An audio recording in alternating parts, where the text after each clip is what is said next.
చిక్కుడుకాయ దోసకాయ కర్రీ చేస్తున్నాను. చిన్న చిన్న ముక్కలుగా కట్ చేస్తున్నాను దోసకాయనైతే. నాకైతే ఈ కర్రీ చాలా ఇష్టం అండి. నేను ఇష్టంగా చేసుకొని తింటాను అనమాట. మాత్రం మా పిల్లలకు కూడా నేను అలాగే అలవాటు చేశాను. ఇంకా మా పిల్లలకు మాత్రం ఇవి గింజలు అంటే ఇష్టం ఉండదండి. ఎందుకో ఫస్ట్ నుండి మా పిల్లలు ఇద్దరు గింజలు తినడానికి ఇష్టపడరు. నేనైతే అలాగే వండేస్తాను, కానీ మా పిల్లలకి ఇష్టం అనిపిది అనమాట. అందుకే తీసేసాను. కర్రీ అయితే ఇష్టంగా తింటారండి, గింజలే ఒక్కటి ఇష్టపడరు. గింజలు తీసేసాను మా పిల్లల కోసం. ఇలా చిన్న చిన్న ముక్కలుగా కట్ చేసుకున్నాను. ముందు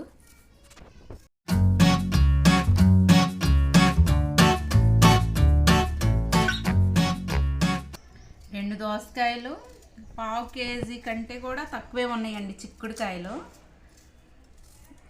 అవి ఇవి కలిపి కట్ చేశాను. శుభ్రంగా కడిగాను. చిక్కుడుకాయలు ముందుగా తీసి ప్లేట్లో పెట్టేశాను. ఆనియన్ కట్ చేసి ముందుగా పక్కన పెట్టేశాను. ఇదిగోండి కరివేపాకు, కొంచెం కరివేపాకు కూడా కడిగేసి పక్కన పెట్టాను.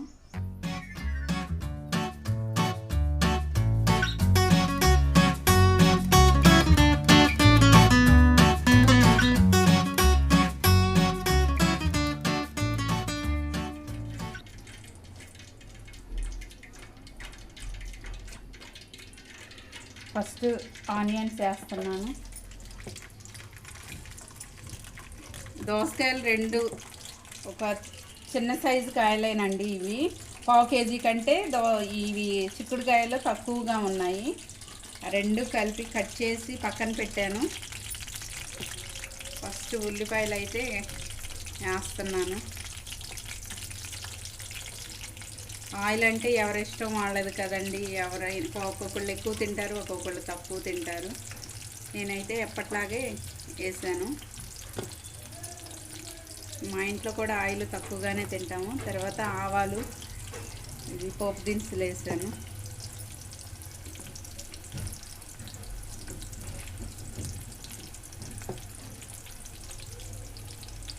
కరివేపాకు వేసాను.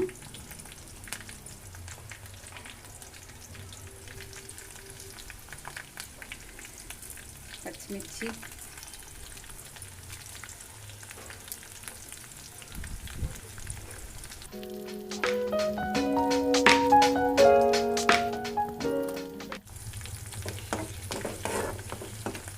పచ్చిమిర్చి వేసిన తర్వాత ఇలా తిప్పుకున్నాను.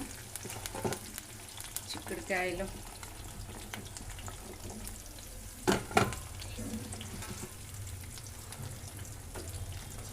చిక్కుడుకాయ ముక్కలు అయితే ఆయిల్లో బాగా ఫ్రై అవ్వాలి. అంటే బాగా అంటే పచ్చివాసన పోయేదాకా వేగాలన్నమాట అవి ఆయిల్లో. ఇక దోసకాయ ముక్కల్లో అంతా నీరే ఉంటుంది కాబట్టి అది ముందు వేగాలి. చిక్కుడుకాయ ముక్కలు ముందు వేగాలన్నమాట ఆయిల్లో.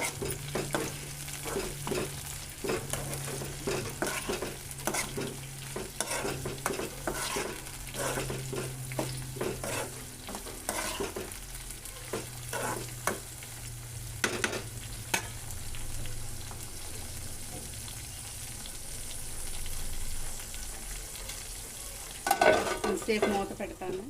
కర్రీ చేసుకుంటా ఇలాంటివి తినే ముక్కలు ఏమైనా ఉంటే తినే అలవాటు మీకు ఉందండి. నాకైతే ఉంది.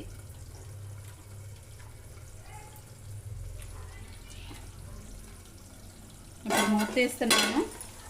పచ్చివాసన పోయేదాకా ఆయిల్లో వేగాలన్నమాట. ఇంకా కొంచెంసేపు వేగితే సరిపోతుంది.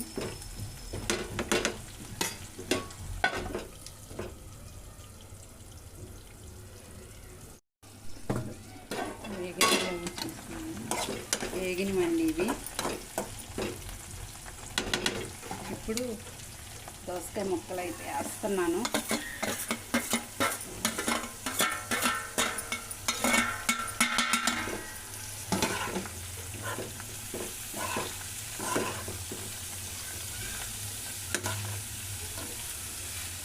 ఇలా తిప్పాను.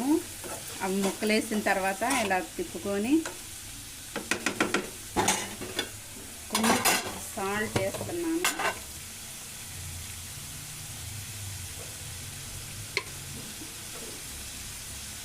దీనికి సరిపడంత సాల్ట్ వేసిన తర్వాత కొంచెం పసుపు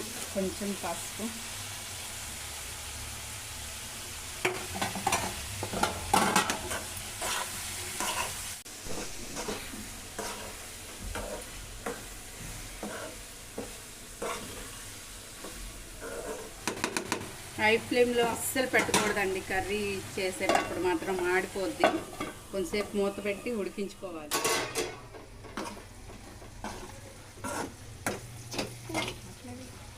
మూత తీసి మళ్ళీ ఇలా కలదిక్కున్నాను. ఇప్పుడైతే కారం వేస్తున్నాను. ఆల్రెడీ సాల్ట్ వేసాను, పసుపు వేసాను. ఒక స్పూన్ వేసి హాఫ్ స్పూన్ వేసినట్టు కారం, కొంచెం అల్లం పేస్ట్ వేస్తున్నాను. కొంచెమే, ఎక్కువేం కాదు. ఈ స్పూన్ చూసారా, ఇది ఫ్లాట్గానే ఉంది, కొంచెమే వేస్తున్నాను నేను. కొంచెం ఆ ఫ్లేవర్ కోసం చిన్న మంట అయితే తగ్గించుకున్నాను. అలాగే ఉడకాలన్నమాట. కారం వేయగానే నేను ఎప్పుడు కర్రీస్ తిప్పనండి, అలాగా పైన వేస్తానన్నమాట. పైన మొత్తం కర్రీకి అలా వేసిన తర్వాత కొంతసేపు అలా మగ్గిన తర్వాత అది చెమ్మగా అయిపోతుంది కదా ఆయిల్లో, అది వాటర్గా అయిపోద్ది అనమాట. పొడిగా కనిపించకుండా కారం పైన ఉంది చూసారా, అలా పొడిగా కనిపించకుండా మొత్తం చెమ్మగా అయిపోయిన తర్వాత నేను అప్పుడు కర్రీని తిప్పుతానమాట.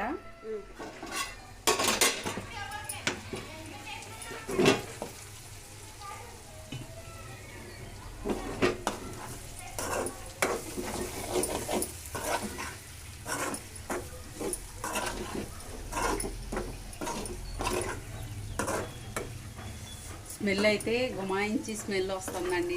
నాకైతే చాలా ఇష్టం ఇలా చేసుకొని తింటాం మాత్రం. ఇంకా వాటర్ వేసిన తర్వాత కొంతసేపు ఉడకాలి కర్రీని. 2 గ్లాసులు అయితే వాటర్ పోస్తున్నాను. ఇప్పుడు తిప్పుకొని కూర కొంచెం దగ్గరకు వచ్చేదాకా ఉడకాలన్నమాట కర్రీ. ఇంకా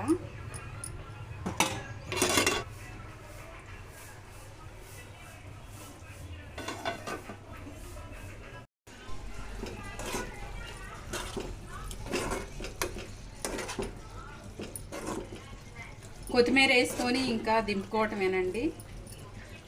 కర్రీ అయితే కంప్లీట్ అయిపోయింది.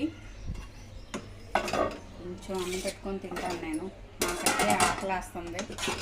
నాకు ఆకలి వేసిందంటే ఆ టైం ఈ టైం అనేది అయితే ఉండదు.